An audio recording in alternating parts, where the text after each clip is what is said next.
എന്തായാലും ഔദ്യോഗികമായി അടുത്ത സ്ഥാനാർത്ഥികളെ പ്രഖ്യാപിച്ചിട്ടില്ല എങ്കിൽ പോലും ആന്റോ ആന്റണി തന്നെ UDFിന് സ്ഥാനാർത്ഥിയാകും എന്ന് ഉറപ്പിക്കുമ്പോൾ നമുക്ക് ആന്റോയ്ക്ക് അനുകൂലമാകുന്ന സാഹചര്യം എന്ത് എന്നുള്ളതാണ്. ഒന്ന്, മണ്ഡലത്തിൽ തന്നെ സജീവമായ ആൾ, നിലവിലെ MP, അതുകൊണ്ട് ആളുകൾക്ക് സുപരിചിതൻ ആയിരിക്കും.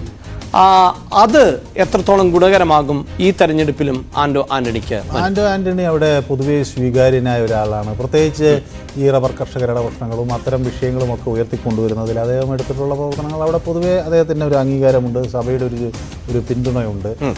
അതൊക്കെ കൊണ്ട് തന്നെ അദ്ദേഹത്തിന് ആ ഒരു മേഖലയിൽ അദ്ദേഹത്തിൻ്റെ വലിയ ഒരു ആശങ്കപ്പെടാനുള്ള ഒരു കാര്യം ഇല്ല.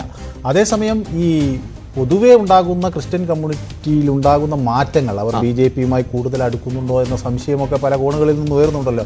മത നേതാക്കളെ കാണുന്നു. അതൊക്കെ ഇനി ആന്റോ ആന്റണിയെ എങ്ങനെ എഫക്റ്റ് ചെയ്യും എന്ന ക്വസ്റ്റ്യൻ വരികയാണ്. ഇപ്പം അവിടെയുള്ള പൊതു പ്രശ്നങ്ങളിലൊക്കെ ആന്റോ ആന്റണി ഇടപെടുന്നുണ്ട്. അദ്ദേഹം സൗമ്യമുഖമാണ്. ഹൈന്ദവർക്കിടയിൽ അദ്ദേഹത്തിന് ഒരു പിന്തുണയുണ്ട്. ക്രിസ്ത്യൻ വിഭാഗത്തിൽ നിന്നുള്ള ആളായാലും അദ്ദേഹത്തിന് ഹൈന്ദവ സമൂഹത്തിൻ്റെ ഒരു ചെറിയ പിന്തുണ കഴിഞ്ഞ തെരഞ്ഞെടുപ്പുകളിലൊക്കെ നമുക്ക് നല്ലവണ്ണം കാണാൻ കഴിഞ്ഞിട്ടുണ്ട്. പക്ഷേ ഈ തെരഞ്ഞെടുപ്പിൽ അത് എങ്ങനെ പ്രതിഫലിക്കും എന്ന ഒരു ചോദ്യം കൂടി ഉയരുകയാണ്. ഈ വോട്ടിംഗ് പെർസെൻറ്റേജ് ഇതേപോലെ ഒരു മാറ്റം കാണിക്കുകയാണെങ്കിൽ അത് എങ്ങനെ ആർക്ക് എവിടെ അടി കിട്ടും എന്നതിനെ സംബന്ധിച്ച്, പ്രത്യേകിച്ച് ഇതിപ്പോൾ പഴയ പോലെയല്ല. തോമസ് ഐസക്കും ടൈപ്പ് ഫൈറ്റ് കൊടുക്കുക. അദ്ദേഹം ആലപ്പുഴയിലും ഒക്കെയാണ് മാരാരിക്കുളത്തുനിന്നൊക്കെയാണ് വരുന്നതെങ്കിലും അദ്ദേഹത്തിന് ഈ പത്തനംതിട്ടയുടെ ചുമതലയൊക്കെ വഹിച്ചിട്ടുള്ള മന്ത്രി ഒക്കെ ആയിരുന്നു അദ്ദേഹം. അപ്പോൾ അതുകൊണ്ട് അദ്ദേഹത്തിന് അവിടെ അങ്ങനെ അടിപതറേണ്ട സാഹചര്യമൊന്നുമില്ല. ശരി, അതാണ് ഈ ആന്റോ ആന്റണിയുടെ പ്ലസും ആന്റോ ആന്റണി നേരിടാൻ പോകുന്ന വെല്ലുവിളിയും. ഇനി നമുക്ക് LDFിന്റെയും BJPയുടെയും സ്ഥാനാർത്ഥികളെ പരിശോധിക്കുമ്പോൾ അവിടേക്ക് എത്തുന്നത് തോമസ് ഐസക്കും PC ജോർജുമാണ്. ഇരുവരും ലോക്സഭയിലേക്ക് ആദ്യമായി മത്സരിക്കുന്നു. ഇതിൽ ഈ മനു, ഈ രാഷ്ട്രീയ നേതാക്കളെ പരിശോധിക്കുമ്പോൾ ചില രാഷ്ട്രീയ നേതാക്കൾ അവർ ഒരുപക്ഷെ ഈ കേരളത്തിന് മുഴുവൻ പരിചിതമായ ആകണമെന്നില്ല, പക്ഷെ മണ്ഡലത്തിൽ വളരെ പ്രധാനപ്പെട്ട ആളായിരിക്കും. മണ്ഡലത്തിൽ മറ്റാർക്കും അത്തരം നേതാക്കളെ പരാജയപ്പെടുത്താനും സാധിക്കില്ല.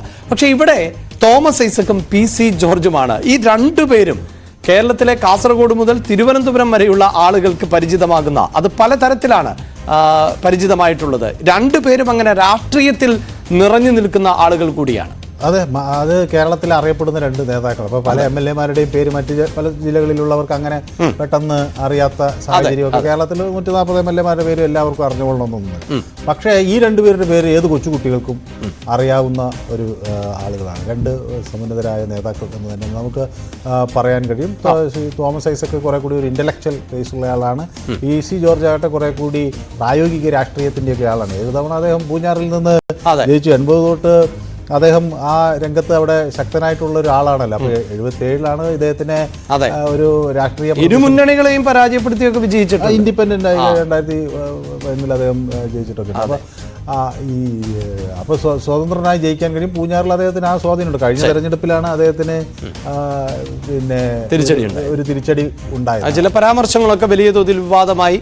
ചില മതസംഘടനകൾ അദ്ദേഹത്തിനെതിരായി, അത്തരം സാഹചര്യമൊക്കെ ഉണ്ടായിരുന്നു. PC ജോർജ് ഈ വിവാദങ്ങൾ എല്ലാ കാലഘട്ടത്തിലും ഉണ്ടാക്കിയിട്ടുണ്ട്. 77 തൊട്ട് തുടങ്ങുകയാണല്ലോ മാണിയുടെ കൂടെ നിന്ന് അവിടുന്ന് സ്ഥാനാർത്ഥിയെ തോൽപ്പിക്കാൻ ശ്രമിച്ചു എന്നൊക്കെയുള്ള വിവാദങ്ങളുണ്ടായി. അതിനെ തുടർന്ന് അദ്ദേഹം മാറി ജോസഫിന്റെ കൂടെ വന്ന് അവിടുന്ന് പിന്നെ ജനപക്ഷ ഒടുവിൽ BJPയിലേക്ക് എത്തുന്നു, UDFിലേക്ക്, അങ്ങനെ മാറി മറിഞ്ഞ് അദ്ദേഹം വരികയാണല്ലോ. എന്തായാലും ലോക്സഭാ തെരഞ്ഞെടുപ്പിൽ പൊതുവെ കേരളത്തിലെ എല്ലാ രാഷ്ട്രീയ വിഷയങ്ങളും ഓരോ മണ്ഡലത്തിലും പ്രതിഫലിക്കുമെങ്കിൽ പോലും ഈ പത്തനംതിട്ടയിലേക്ക് വരുമ്പോൾ അവിടെ ഏറ്റവും പ്രധാനപ്പെട്ട വിഷയം മലയോര കർഷകരുടെ പ്രശ്നങ്ങൾ, അതോടൊപ്പം തന്നെ ശബരിമല ഇത്തവണ അത്ര വിഷയമാകും എന്ന് കരുതാനാകുമോ? ഈ കാർഷിക വിഷയങ്ങളിലേക്കായിരിക്കുമോ ഊന്നൽ കൂടുതൽ?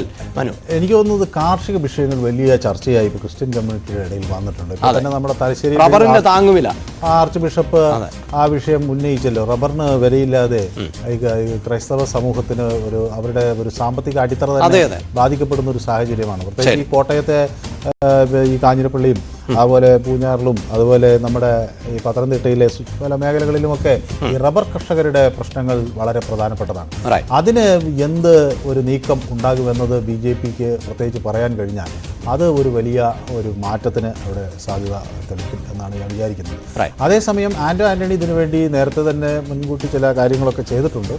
അത് എത്ര കണ്ട് ജനത്തിന് വിശ്വാസത്തിലെടുക്കാൻ അദ്ദേഹത്തിന് കഴിഞ്ഞു എന്നത് കൂടി അവിടുത്തെ ഒരു വലിയ വിഷയം. അപ്പോൾ കാർഷിക മേഖലയുടെ പ്രശ്നങ്ങൾ, നാണ്യവിളകൾ, അതുമായി ബന്ധപ്പെട്ട കാര്യങ്ങൾ ഒരു പ്രധാന വിഷയമായി വരും. ശബരിമല കഴിഞ്ഞ തെരഞ്ഞെടുപ്പിൽ ഉണ്ടാക്കിയ ഇമ്പാക്റ്റ് ഈ തെരഞ്ഞെടുപ്പിൽ അത്രമാത്രം ചർച്ചാ വിഷയമാണോ എന്ന് നമുക്കിപ്പോൾ പറയാൻ പറ്റില്ല. അത് ആ സമയമാകുമ്പോൾ ചിലപ്പോൾ അത് എങ്ങനെ ഉരുത്തിരിഞ്ഞു എന്ന് വരുമെന്ന് പ്രത്യേകിച്ച് അയോധ്യയുമൊക്കെയായി ബന്ധപ്പെടുത്തുമോ എന്ന് പറയാനാവില്ല. ബന്ധപ്പെട്ട് വരുമ്പോഴൊക്കെ വരാം. കാരണം ഇപ്പോൾ നമ്മളിപ്പോൾ ഒട്ടും പ്രതീക്ഷിക്കാത്ത ടി പി ചന്ദ്രശേഖരൻ വധം വീണ്ടും ഈ തെരഞ്ഞെടുപ്പിന് മുന്നോടിയായി രാഷ്ട്രീയ കേരളം ചർച്ച ചെയ്യുകയാണ്. അപ്പോൾ അതൊക്കെ ഈ ശബരിമല വീണ്ടും അങ്ങനെ ഒരു ചർച്ചാ വിഷയമായി മാറുമോ എന്ന് നമുക്കറിയില്ല. ഏതായാലും ഇപ്പോഴതിൻ്റെ ഒരു അലയലുകൾ നമുക്ക് കേൾക്കാൻ കഴിയും.